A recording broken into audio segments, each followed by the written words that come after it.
Hello everyone, welcome back my channel. आज हम शुरू करने वाले हैं अपनी क्लास सेकेंड, जो कि हमने कंप्यूटर की एक सीरीज़ शुरू की हुई है। कि मैंने कहा है आपको कि मैं कंप्यूटर का आपको हर तरह का सिलेबस पूरा करवा दूंगी। जिस भी पेपर की आप तैयारी कर रहे हो, उसमें जितना भी कंप्यूटर आता है वो हमारी इन पूरी वीडियो से पूरा हो जाएगा। इसके अलावा आपको कोई भी और कहीं पे भी कंप्यूटर के बारे में ना कोई बुक लेने की ज़रूरत है और ना ही कभी कोई और लेक्चर देखने की ज़रूरत पड़ेगी, क्योंकि मैंने इसमें बहुत ही पॉइंट टू पॉइंट जो भी डायरेक्ट क्वेश्चंस आते हैं वो भी ऐड किए हैं। जब आप कभी PYQ भी देखोगे ना, तो आपको लगेगा कि हाँ, वो भी इसी वीडियो के अंदर कवर हो चुके हैं। यानी कि आपका ओवरऑल सारा का सारा सिलेबस पूरा हो जाएगा। इससे पहले वाली हमारी वीडियो थी जनरेशन ऑफ कंप्यूटर्स। अब हमारा नेक्स्ट सेकेंड टॉपिक है इनपुट डिवाइसेस। उसके बाद हम आउटपुट डिवाइसेस करेंगे।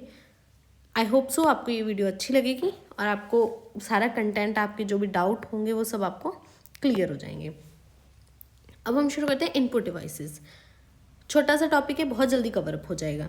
इनपुट डिवाइसेस में आपसे डायरेक्ट क्वेश्चन क्या पूछ लिया जाता है, आपको ऑप्शंस दिए जाते हैं और उसमें से पूछ लिया जाता है कि इनमें से इनपुट डिवाइस कौन सा है, या फिर पर्टिकुलर इनपुट डिवाइस की कोई ना कोई ऐसी खासियत होती है जो आपसे पूछ ली जाती है।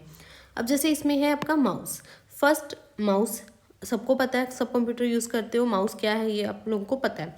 पॉइंटिंग, मूविंग, सिलेक्टिंग टेक्स्ट के लिए यूज़ होता है। अब इसमें से क्वेश्चन क्या पूछा जाता है, या तो ये पूछा जाएगा कि माउस हमने सबसे पहले कौन सी जनरेशन में यूज़ किया, तो वो तो आपकी आएगी फोर्थ जनरेशन, जो कि मैंने आपको जनरेशन वाले टॉपिक में करवाया हुआ है। वीडियो मैंने ऑलरेडी आपको करवा रखी है।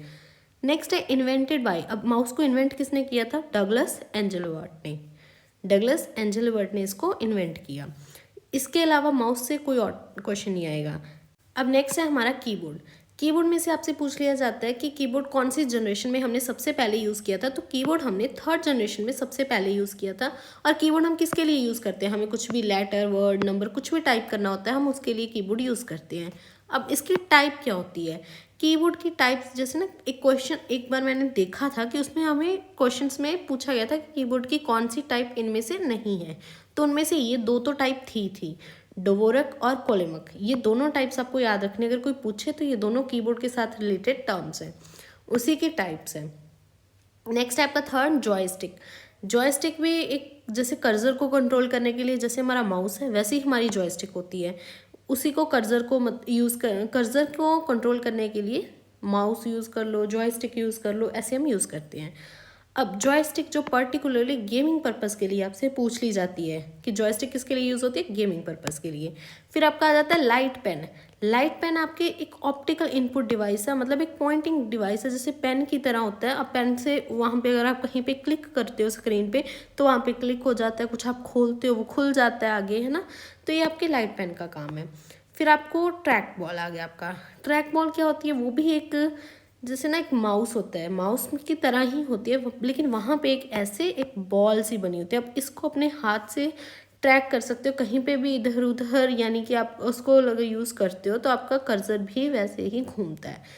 तो ये आपकी ट्रैक बॉल हो जाती है। जैसे माउस काम करता है वैसे ही सॉकेट पे लगी होती है बॉल, आप जैसे अपने मतलब हाथ से उसको घुमाते हो बॉल को, वहीं पे तो आपका कर्सर भी वैसे ही घूमता है। कहीं क्लिक करना हो तो क्लिक कर लिया जाता है।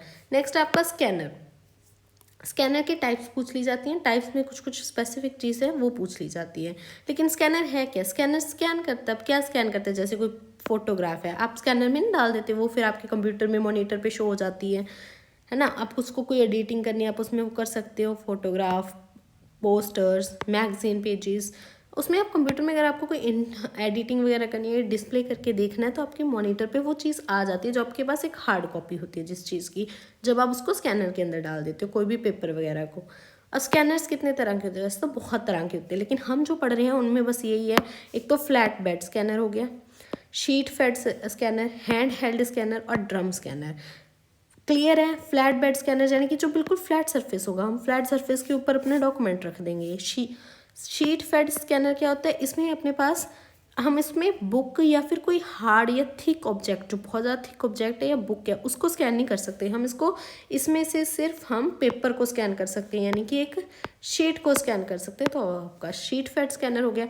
हैंड हेल्ड स्कैनर, जिस स्कैनर को हम हाथ में पकड़ के रख सकते हैं, मतलब फिजिकली हैंड हेल्ड स्कैनर होता है वो। ड्रम स्कैनर, अगर हमें बहुत ज़्यादा रेजोल्यूशन चाहिए ना किसी भी इमेज की, तो हम उसमें ड्रम स्कैनर यूज़ करते हैं, ताकि हमें बहुत ज़्यादा अच्छे से उसके पिक्सल वगैरह अच्छे से हमें दिखाई दे सब।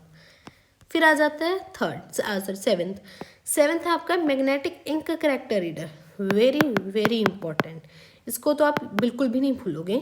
Magnetic ink character reader MICR, इसकी डायरेक्ट फुल फॉर्म पूछ ली जाती है, मैग्नेटिक इंक करेक्टर रीडर या रिकॉग्निशन, कुछ भी आ सकता है इन दोनों में से।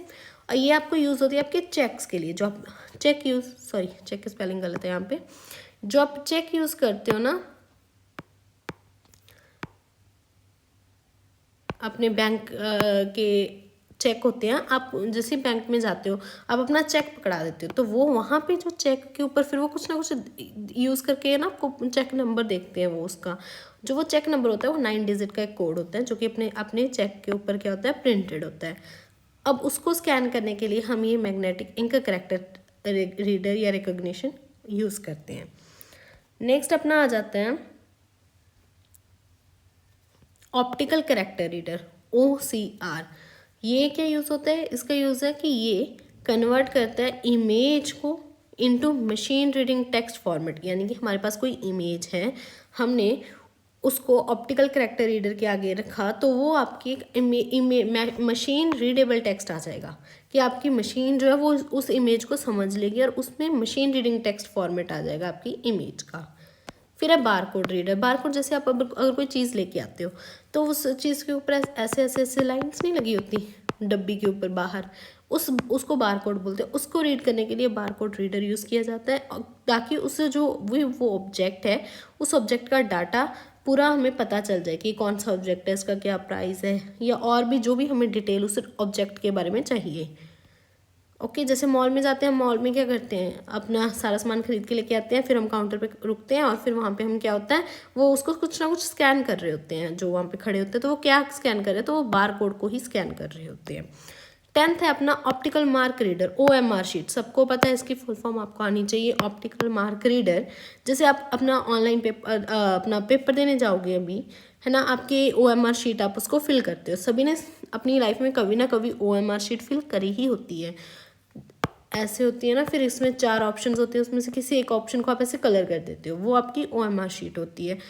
इसमें OMR शीट को रीड करने के लिए कि कौन सा कहाँ कहाँ पे आप लोगों ने डार्क लगाया है, वहाँ पे आपका फिर पता चल जाता है कि ये इसका आंसर है बच्चे का, है ना, तो जल्दी उससे चेकिंग जल्दी हो जाती है। तो ऑप्टिकल मार्क रीडर कोई सर्वे कोई टेस्ट वगैरह देना है उसको स्कैन करने के लिए होता है, रीड करने के लिए। अब माइक्रोफोन माइक है, माइक में आप कुछ बोलते हो, आपके कंप्यूटर के पास वो चीज़ जाती है।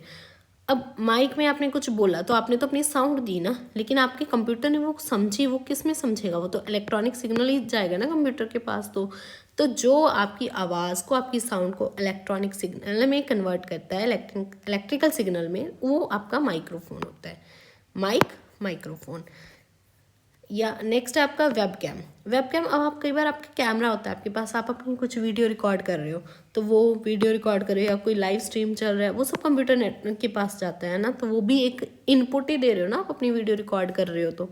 फिर एक ग्राफिक टैबलेट, जैसे टैब यूज़ करते हैं टीचर्स पढ़ाने के लिए, टैब यूज़ करते हैं, ये मैं यूज़ कर रही हूँ ऐसे।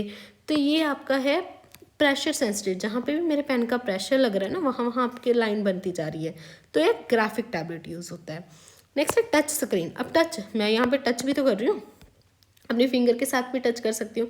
जैसे जैसे मैं टच करती जाऊँगी वैसे वैसे अपना कुछ ना कुछ खुलता जाता है ना। तो टच वैसे ना आपका इनपुट भी है और आउटपुट दोनों में आ जाता है, क्योंकि आउटपुट भी तो आपको टच स्क्रीन पे, मोबाइल है, आप इनपुट देते हो तो आपको आउटपुट भी तो वहीं पे आ जाती है ना, तो ये दोनों में आ जाता है। तो ये थे हमारे 14 जो अपने इनपुट डिवाइसेस थे।